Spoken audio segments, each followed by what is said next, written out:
mga gustong maging fit at sexy, may mga exercise at workout para dyan. Swak ang RIP 60 workout para sa mga gustong ma-achieve ang flat abs. Kahit nasa bahay lang kayo. Sinubukan ko po yan. Watch this.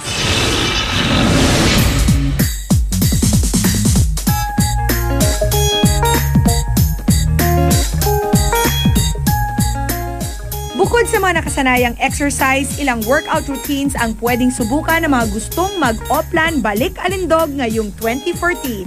Isa sa mga in-demand workout ngayon ang RIP 60. Isa nga ito sa aking weekly exercise routine. Bakit RIP 60 ang tawag sa kanya? Kasi per workout is 60 seconds. Ano bang kagandahan nitong RIP 60 na to? Ang kagandahan ng RIP 60 na to, pwede kasi sa bahay. So, isasabit mo lang, yun, pwede mo nang gawing exercise. Flat abs bang target mo?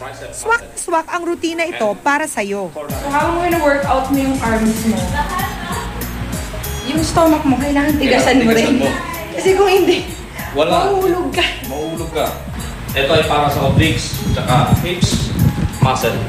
Ayon naman sa Certified American Council on Exercise Trainer na si Iko Rodulfo, isa rin sa mga must-try ang gymnastic rings. Ang trend ngayon sa US, ginagamit na yung gymnastic rings, pang-tone up ng arms, pang-tone up ng core, pang-tone up ng legs. Para sa mga pro sa paggamit ng gymnastic rings, sisiw na ang tinatawag na inverted position. Pwede kang naka-L, good for the abs.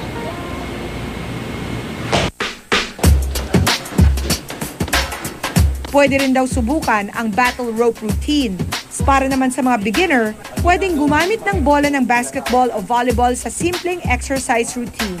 Para naman mas challenging, gumamit ng medicine ball o yung mga bolang nilagyan ng pabigat. Ang mga kakaibang fitness equipment na ito patok din sa mga health conscious. Ang pinaka-favorite ko pong routine is the battle rope. Lahat po ng muscles po rito nagpa-function. At the same time, talagang maganda sa heart. Pinaka-effective sa lahat, siguro lahat ng may regarding movement sa upper legs. Ano man ang mapiling workout, dapat samahan pa rin ito ng tamang diet para maging effective. Paalala lang sa mga beginner, Magpa-check up muna sila kasi iba't iba yung mga exercises, baka hindi fit para sa kanila.